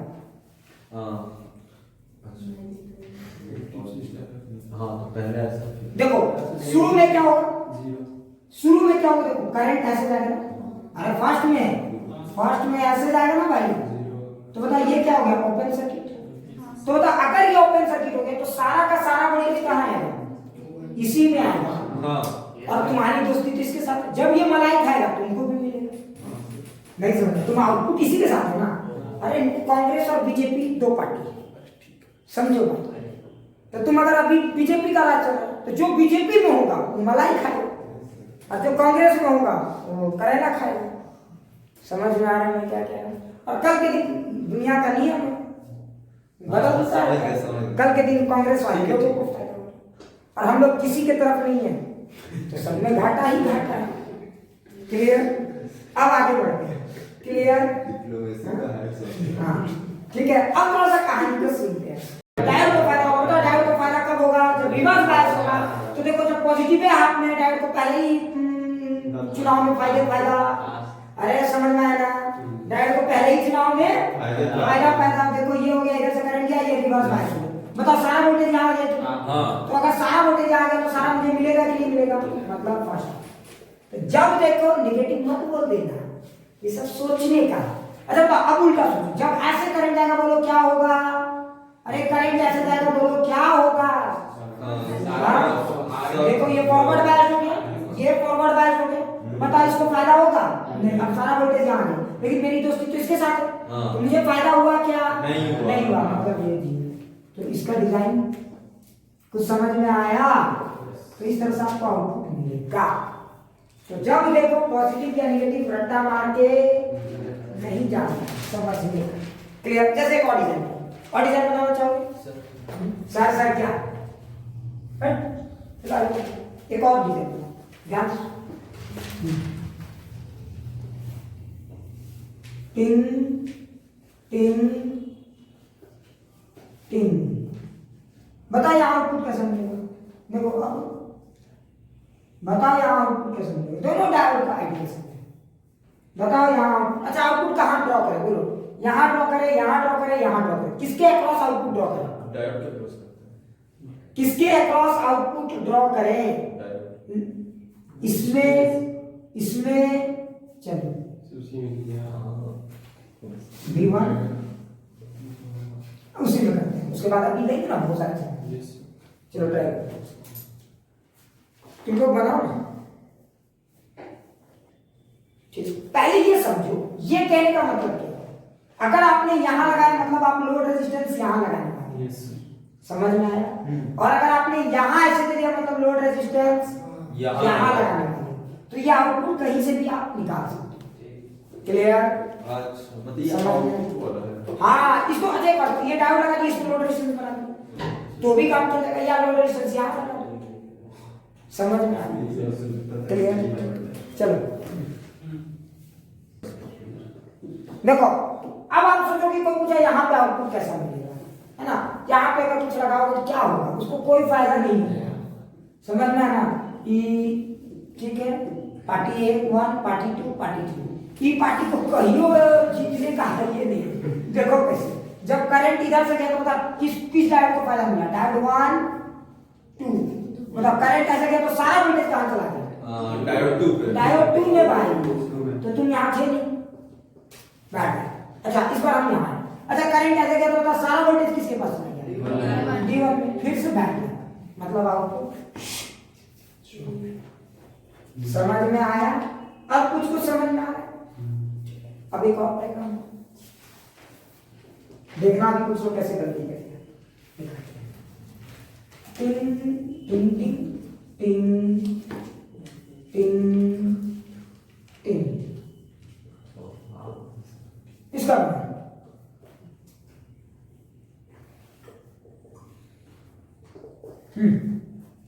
ट्राई करो सारे लोग, बताओ आउटपुट कैसे मिलेगा? आउटपुट वोल्टेज को ड्रॉ करो यहां पे,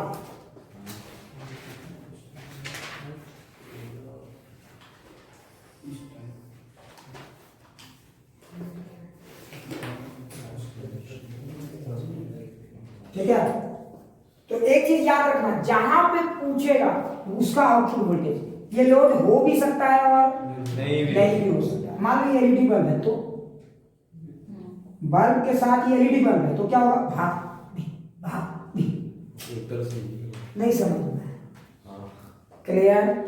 कभी ग्लो करेगा कभी नहीं, लेकिन इतना तेजी से ग्लो करेगा तो पता। क्लियर? हाँ बिल्कुल। तो चलो फटाक से आउटपुट वोल्टेज,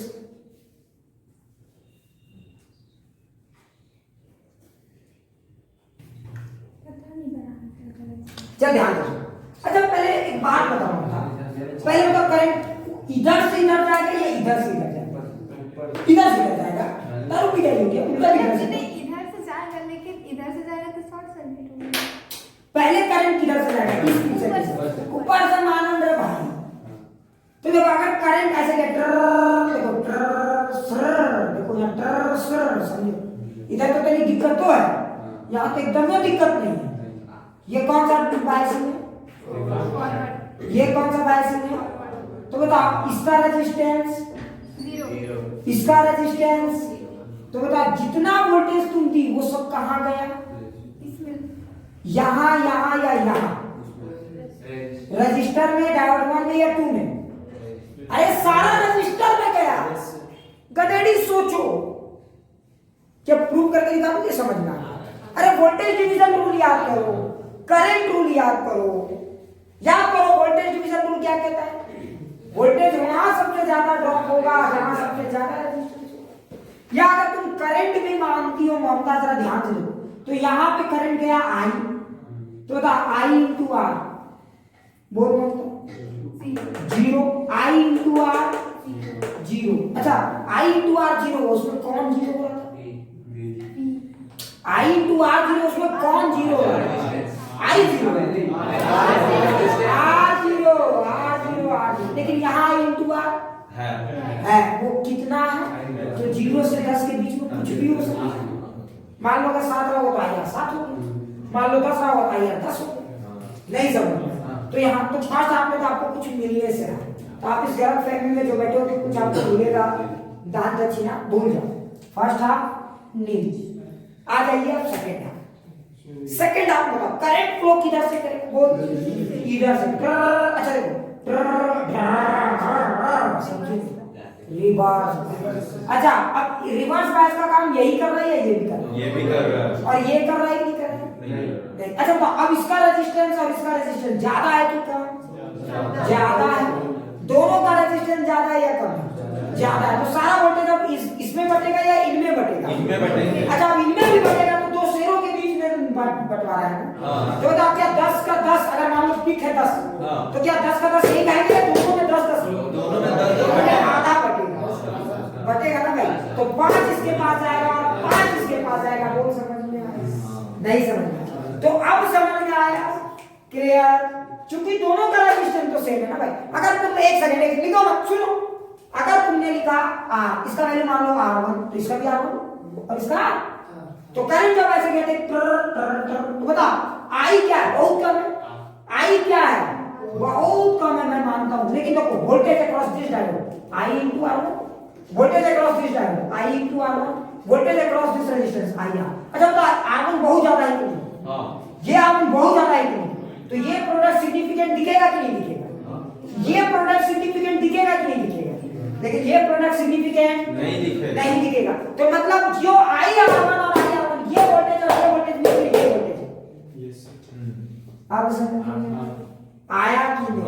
तो मतलब पता अब जो वोल्टेज मिलेगा 10 मिलेगा पिक या -5 तो पिक अब आपको आधा मिलेगा। तो जिस समय ये इधर होगा 6 उस समय 3 जिस समय 7 3.5 जिस समय 8 4 जिस समय 9 4.5 जिस समय 10 5 माइनस समझ में आया? तो बोलो ये पिक्चर बना कितने लोगों का ये सही था ईमानदारी से? सर थोड़ा अपवर्ड चलिए सर माइनस वाले का फिर से क्या माइनस मतलब माइनस में माइनस है माइनस साइन क्यों? अरे ये नीचे है ना माइनस में नीचे ना वोल्टेज। अच्छा तो ये प्लस है तो हमें कैसे पता चलेगा कि हम नीचे की बात कर रहे हैं ऊपर की? समझ में? सर ये गलत है। हाँ गलत है प्योर गलत है। अब फील आया और बनाना चाहते हो क्या? और बनाना चाहते हो थोड़ा या आप आगे बढ़ो? और बनाना चाहते हो या आगे बढ़ो? सर एक एज यू विश। तुम लोग ना सुधरोगे नहीं। कंसेप्ट क्लियर करो एकदम। हमारे एक एक सवाल में क्लियर करा दूंगा तुम लोग अभी पता नहीं। मैम में पहले पढ़ लो ना भाई। ज्यादा नहीं जानने का ज्यादा जानना भी गुनाह है।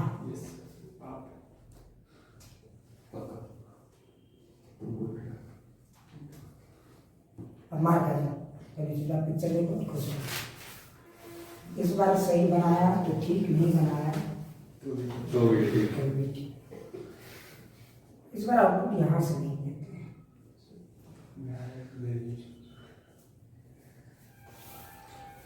समझ में आ गया? चलिए इसका आउटपुट डायग्राम इसका वेव से फटाक से ड्रॉ कीजिए।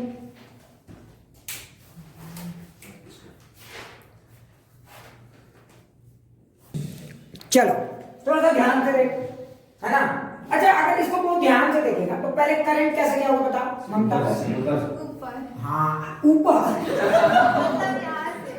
यहाँ से हाँ ऐसे गया है ना। उनको लगा ऊपर कैसे चला गया कोई पहाड़ की टाइप में ऊपर चला गया। हाँ करंट का मर्डर तो हुआ नहीं कि ऊपर चला गया है ना। अच्छा ठीक है अब देख यहाँ से देख पिन देख ऐसे गया। अच्छा जब करंट ऐसे गया देख देख ऐसे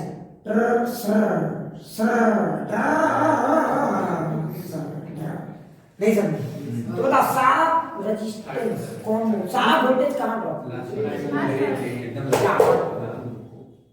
सारा का सारा कहाँ ड्रॉप हो गया? लास्ट। अच्छा, अगर सारा का सारा यहाँ ड्रॉप हो गया तो मिला इसको क्या? कुछ भी नहीं। अगर इसको कुछ भी नहीं मिला, अगर इसको कुछ भी नहीं मिला, ठीक है, अगर इसको कुछ भी नहीं मिला तो बताओ पहला वाला समझ में आया? अच्छा अब आगे सोचो, अब आगे सोचो, ये मतलब ऐसे देखो, अब ऐसे समझो, आवाज से समझो क्या करना है। देखो फिर उसके बाद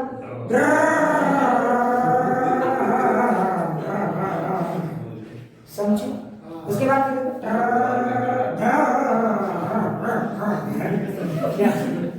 आएगा ना भाई? अरे आएगा कि नहीं आएगा?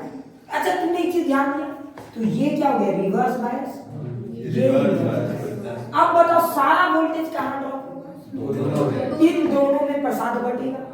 इसको कितना प्रसाद मिलेगा और इसको कितना मिलेगा? आधा। तो ये हाफ एम्पलीट्यूड। हाँ बस। क्या कंसेप्ट समझ में आया? चलो, तो ये एकदम अच्छे समझ में आ गया। तो ये था हाफ वेव रेक्टिफायर। क्लियर? अच्छा, हाफ वेव रेक्टिफायर में एक तो थोड़ा सा मैथमेटिक्स कर लेते हैं ताकि हमें कुछ कुछ चीजें फील आए। ठीक है?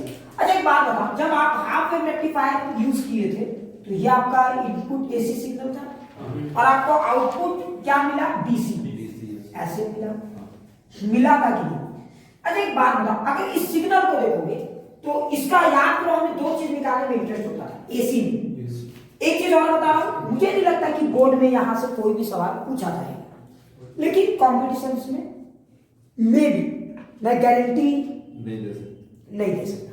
अच्छा याद करो, इसका हम लोग निकालते थे इसका नेट चार्जिंग वैल्यू इफेक्ट और नेट आरएमएस।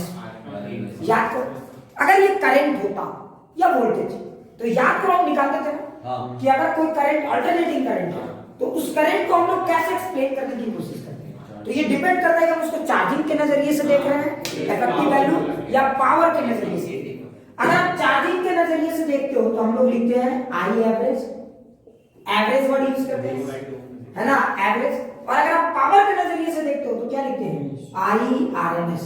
वो करंट का इफेक्टिव पावर, मतलब समझ में आ रहा है ना?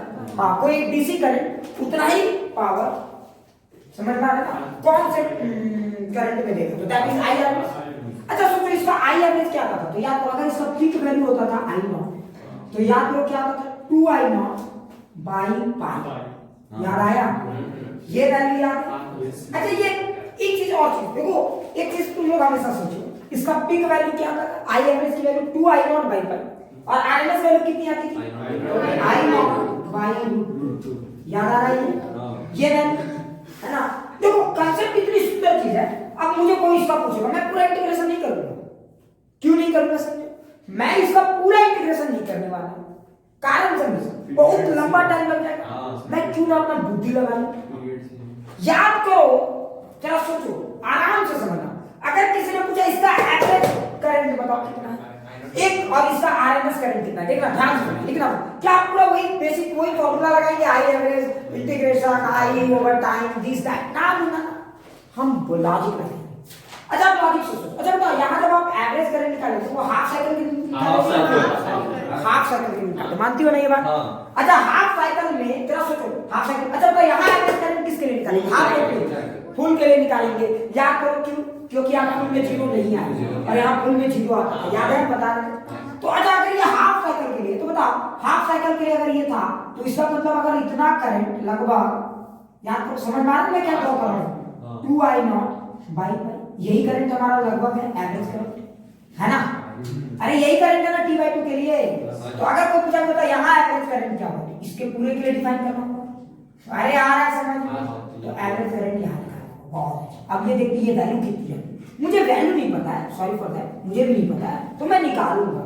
अच्छा बताओ एवरेज करंट किस करंट को कहते हैं? जो कि एवरेज करंट वो करंट, ये करंट की क्या खासियत है?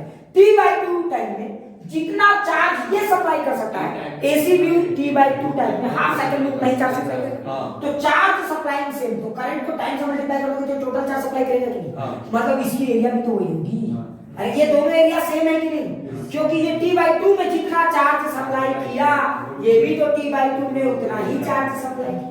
तो बताओ ये वाली जो वैल्यू है, जरा फील करना, रट्टा बता, ये वाली जो वैल्यू है तो इतना चार्ज, अच्छा बताओ तो T/2 में इतना है, देखो ध्यान दो, T/2 टाइम में इसने जितना चार्ज सप्लाई किया इसने उतना चार्ज इतने टाइम में सप्लाई किया T टाइम में। अब फील आया, यानी तो चार्ज की वैल्यू तो अभी भी है, तो एवरेज वैल्यू अगर कोई पूछेगा तो बताओ नीचे क्या लिखेंगे? Total charge by time.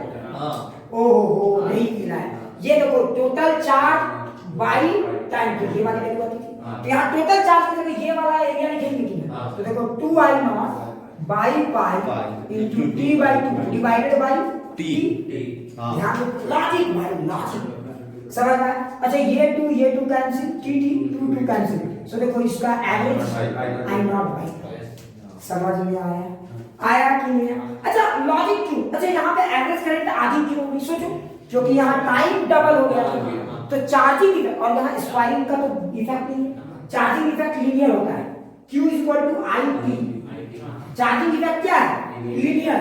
तो बताओ अगर टाइम डबल खींच गया, टाइम देखो यहाँ पे डबल हो गया, यहाँ जो हाफ सेकंड में होता फुल सेकंड, तो टाइम डबल हो गया, इसलिए करंट आधा हो गया, तो देखो उसका एवरेज का आधा, समझ में आया? तो हाफ वेव रेक्टिफायर में ये IF। अच्छा बताओ RMS कितना मिलेगा जरा सोचो, तो RMS भी वैसे निकालेंगे।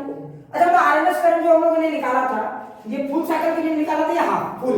या तो RMS में क्या होता है, करंट इधर से जाए या इधर से जाए, हर समय हीट जनरेट होता है, याद आता है? याद आ रहा है? तो बताओ अच्छा यहाँ पे बताओ, यहाँ पे ये हीट और ये हीट निकल रहा था, क्या यहाँ पे जो आप लोड रेजिस्टेंस लगाओगे तो हीट कौन देगा?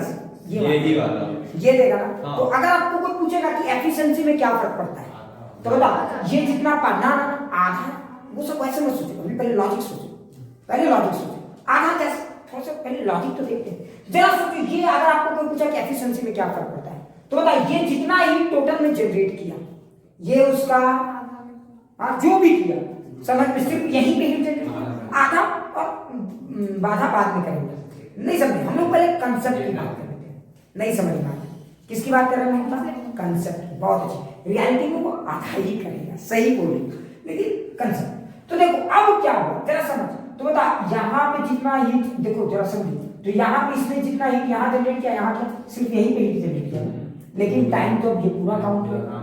अरे टाइम तो अब पूरा काउंट होगा। तो बताओ IRMS की वैल्यू क्या करेंगे? आधा डिवाइड करेंगे? नहीं, क्यों? क्योंकि ये लीनियर रिलेशनशिप नहीं होता, पावर I² R लगता है पी नहीं आ रहा। अरे आ रहा है कि नहीं आ रहा? तो बताओ अच्छा इसने देखो, तो अब हम लोग बताओ तो पूरे टाइम में इसने कितना पावर जनरेट किया उसका निकालो। तो बताओ ये पूरा टाइम में जो जनरेट किया T टाइम में, उसका आधा ही नहीं जनरेट करेगा, ये एरिया तो स्क्वायर करोगे। अरे नहीं समझना। अच्छा लॉजिक सोचो, अगर ये पार्ट जितना पावर जनरेट करेगा, ये पार्ट जितना पावर जनरेट करेगा, ये भी करेगा, लेकिन फिर क्या होगा? फिर ये आप तो करेगा इधर, लेकिन ये आप नहीं कर पा रहे, मतलब एफिशिएंसी में तो बहुत जबरदस्त मार पड़ रहा है, समझ में आया? तो चलो अगर ये कितना पावर जनरेट किया, यही से ही तक निकालते हैं, इसी का निकालते हैं, ठीक है? और इधर टाइम निकालेंगे, ठीक है? तो इस टाइम का तो देखो power generated during half cycle, अरे नहीं समझ में आया? Power generated during half cycle divided by time of full cycle, नहीं समझ में आया? अरे पावर भाई समझ ज्यादा टप पढ़ा दिया क्या? इतना देर तो सुना लगे ना, तो एवरेज कुछ भी नहीं, ये क्लियर? अब बताओ तो देखो power generated during half cycle, तो I0/2 √2 का होल स्क्वायर I² याद करो, I² R, और R वाला को हम लोग 1 मान के चलो, ठीक है? क्योंकि समझ ही वो तो करता है, ठीक है? तो I² R, अच्छा I² R की जगह 1 और T की जगह क्या लिखेंगे बोलो? T/2 divided by T। देखो तो ये कैंसिल, ये कैंसिल, समझ में आ रहा है? अब और क्या गड़बड़ है देखो, ये I0 के टर्म में, स्क्वायर के टर्म में, अच्छा देखो तो ये क्या हो जाएगा? तो हाँ इसको हम लोग बाद में कन्वर्ट करेंगे, ये हीट का वैल्यू है, ये एक्चुअली पूरा मैथ्स में नहीं गया, ठीक है? हम ऐसे इनडायरेक्टली सॉल्व कर देते हैं, समझ में आ रहा है? ये टोटल हीट है, ये टोटल हीट बाई टाइम। तो देखो ये कितना आ जाएगा आई नॉट स्क्वायर बाई 4, है ना। और फिर ये पावर है आपको, तो अगर करंट निकालेंगे तो रूट में जाएगा, तो रूट कर दोगे तो कितना हो जाएगा आई नॉट बाई 2। नहीं समझ में आया? अरे आया कि नहीं आया? तो ये हो जाएगा आपका आई नॉट बाई 2। ये मैंने शॉर्ट में निकाल दिया, ठीक है, इतना आपको नहीं करना है। आई नॉट बाई 2, तो ये हो गया आरएमएस, हाफ वेव रेक्टिफायर का आरएमएस करंट। क्लियर? अच्छा ये डेरिवेशन समझ में आ गया? हाँ। कि फिर से समझा दें? अच्छा देखो, तुम इसको लेकर एक ट्रिक से भी समझ सकते हो, ज्यादा फॉर्मूला में नहीं उलझना है। अच्छा जरा सोचो, यहाँ पे एवरेज जो ये चार्जिंग के नजरिए से ना, तो Q is equal to I T, Q is equal to I T, मतलब ये लीनियर रिलेशनशिप। समझ में आ रहा है? ये लीनियर रिलेशनशिप मानते हो? मानते हो कि नहीं मानते हो? ठीक है, तो बताओ अब जरा सोचो, अगर तुमने टाइम डबल कर दिया, चार्ज इसने जितना सप्लाई किया इतना उसने भी उतना ही किया, लेकिन टाइम डबल यहाँ हो रहा है, तो चार्ज वही है, तो Q फिक्स हो गया। तो बताओ अगर तुम I और T को देखोगे, तो बताओ अगर तुमने T को डबल कर दिया, I आधा होगा, नहीं समझ। तो एवरेज में क्या होगा? ध्यान दो, फुल साइकिल में इतना ही में डिफाइन होता है और हाफ साइकिल में इतना में डिफाइन होता है, तो टाइम का डेफिनेशन ये बढ़ गया। नहीं समझे? तो Q तो वही रहा ना भाई, इसने आधा में जितना चार्ज सप्लाई किया ये इतना ही किया। तो चार्जिंग इफेक्ट फुल एसी का और हाफ वेव रेक्टिफायर का सेम है। समझो, हाफ साइकिल में इसका भी वही है, इसका भी, लेकिन नेक्स्ट हाफ साइकिल में ये नेगेटिव है, इसलिए इसको कैलकुलेट ही नहीं करते, लेकिन नेक्स्ट हाफ साइकिल में ये तो जीरो है, तो इसका कैलकुलेशन हो जाता है। अब समझ में आया? तो बताओ फुल साइकिल में टाइम को आपने ज्यादा दे दिया, टाइम ज्यादा दे दिया तो करंट, टाइम आपने डबल किया कि नहीं किया? अरे कैलकुलेशन जब आपने आई एवरेज निकालेंगे तो टाइम को लेंदी कर दिया ना, तो अगर टाइम को लेंदी कर दिया तो करंट। अच्छा अब यहाँ तक क्लियर? पावर में आ जाओ, पावर में भी यही हो रहा है, पावर में भी यही हो रहा है, लेकिन लॉजिक क्या समझो, वहां तो Q equal to I T, यहाँ पे आई स्क्वायर, यहाँ आई स्क्वायर टी है भाई, यहाँ क्या है आई स्क्वायर टी है। अब लॉजिक समझो, समझो, तो अगर तुम टाइम को डबल करोगे तो आई को क्या करना होगा? आई बाई रूट 2 करना होगा। टाइम डबल तो आई स्क्वायर वाला टर्म हाफ, टी डबल तो आई स्क्वायर वाला टर्म हाफ, और अगर आई स्क्वायर वाला टर्म हाफ तो आई वाला टर्म बाई रूट 2। समझ में? तो जितना है उसका बाई रूट 2। नहीं समझ में? क्या हुआ? नहीं समझ में आया? नहीं समझ में? अब पीटेंगे तब समझ में आएगा। तुम लोग को समझ में आया? तुम लोग को समझ में आया? ज्यादा फास्ट पढ़ रहे, ठीक है, फिर हम समझ गए, ये इसको नहीं समझ में आया। हाँ, तो तुम लोग थोड़ा स्लो समझा दे, ये ट्रिक है, छोड़ दे क्या, ये सब नहीं पढ़ना है, थोड़ा बता दे प्लीज, ध्यान से, गधेड़ा है। अच्छा एक बात लॉजिक से सुनो, पहले एक बात बता, एक एसी को देख, एसी देखा, ठीक है, बताओ इसमें एवरेज करंट, पहले चार्ज पे जाओ, पहले एवरेज करंट पे जाओ, एवरेज करंट बताओ एसी में किस में डिफाइन होता है, फुल में या हाफ? हाफ में। चलो ये हुआ। अच्छा डिफाइन भी यही होगा। अच्छा जब आप हाफ वेव रेक्टिफायर पढ़ते हो तो ऐसा होता है, बताओ, तो इसका भी तो यही हुआ ना, लेकिन इसमें जो टाइम मिलता है आपको T/2 और इसमें जो टाइम मिलता है इसमें डेफिनेशन T टाइम की। क्यों इसमें फुल टाइम के लिए डिफाइन नहीं होता? क्योंकि जीरो देगा, तो मैथ्स में कंवेंशन बना दिया था कि इसमें डिफाइन करोगे हाफ टाइम, क्या क्रम पढ़ा है इसमें, और इसमें डिफाइन होगा फुल टाइम, और जिसको ज्यादा जानना है अब आगे बढ़ते हैं। क्लियर? अच्छा आप जरा सोचो, तो एक बात बता, इसका टोटल चार्ज की वैल्यू और इसकी टोटल चार्ज की वैल्यू सेम है? सेम। चलो तो Q इज इक्वल टू, अगर कोई बोलेगा I एवरेज इनटू T, तो ये तो लॉक हो गया। अच्छा ये लॉक हो गया। बता यहाँ T क्या है? T/2 और यहाँ T, तो यहाँ अगर T को आपने डबल कर दिया तो करंट हाफ हो जाएगा।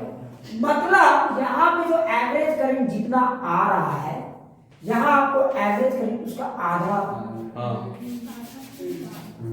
हाँ बिल्कुल बिल्कुल क्लियर? अब अच्छे से, अब आ जाओ पावर में। अच्छा पावर में भी क्या होता है? पावर में ये एसी का है और ये।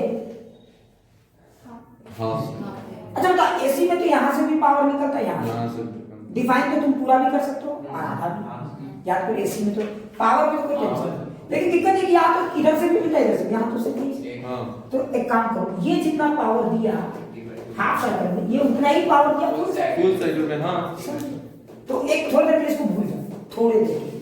क्यों? अब तुम बोलोगे सर काहे भूले, ये भी तुम्हारे दिमाग में सवाल है, तो क्यों भूलने के लिए बोल रहे हैं आप, समझ में आया? क्योंकि इसका पावर और इसका पावर सेम है, लेकिन इसमें टाइम कैलकुलेशन जब करोगे तो t/2 ये t/2 में जो पावर दे रहा है ये उतना ही पावर T टाइम पे दे रहा है। बिल्कुल। अब तो लोग सर टी टाइम का पावर नहीं दे रहे, मुझे टी टाइम का लोगे तो उसका आधा है ही नहीं, समझो समझ में? यहाँ जो चार्ज ये t/2 में दे रहा था उतना ही चार्ज t/2 में दे रहा है, t में दे रहा है। आप समझ? यहाँ जो ये पावर दे रहा है t/2 में हुई इतना क्लियर? हाँ समझ में आया? लिमिटेशन देखो, यहाँ पे इसको डिफाइन नहीं किया जाता, समझ? और यहाँ पे ये डिफाइन नहीं, फोर्स पावर है, हाँ। इसका ओवर फुल साइकिल 0 नहीं होता। अच्छा, फिर भी हम यहीं पे ले रहे हैं, क्यों? समझ में आ गया? इक्विवेलेंसी है, हाँ। ये तो किसी काम का नहीं है ना भाई मान, हाँ। इसलिए इस पार्ट को आप नहीं भी देखोगे तो बच जाओ, बिल्कुल। क्लियर? आगे अच्छा, इसमें जो पावर देने के, तो पावर की फॉर्मूला I² R की हाँ। R को मान लो थोड़े देर के लिए, या R ही ले लो, तुम लोग का कोई भरोसा नहीं, ठीक है? हाँ तुम लोग का कोई भरोसा नहीं। अच्छा यही होगा ना पावर? हाँ। अच्छा दोनों तरफ पावर सेम की नहीं? हाँ। अच्छा R दोनों तरफ सेम की नहीं? हाँ। कंपैरिजन की बात होगी, हाँ। ठीक है? अच्छा बताओ, टाइम यहाँ पे t/2 टाइम यहाँ पे T। तो अगर ये डबल तो ये पूरा टर्म हाफ, हाँ। पूरा टर्म हाफ होगा, हाँ। मतलब I² हाफ होगा। हाँ। तो I² हाफ तब कब होगा? जब I की वैल्यू 1/√2 मतलब करंट जितना वहां पे डिफाइन है, हाँ, अगर उसका 1/√2 टाइम्स समझ गए। तो हो गया। इसीलिए देखो यहाँ पे IRMS कितना है? I0/2। अब समझ में आया कि अभी भी दिक्कत है कि मैच करोगे इसमें? बोलो नहीं ठीक है।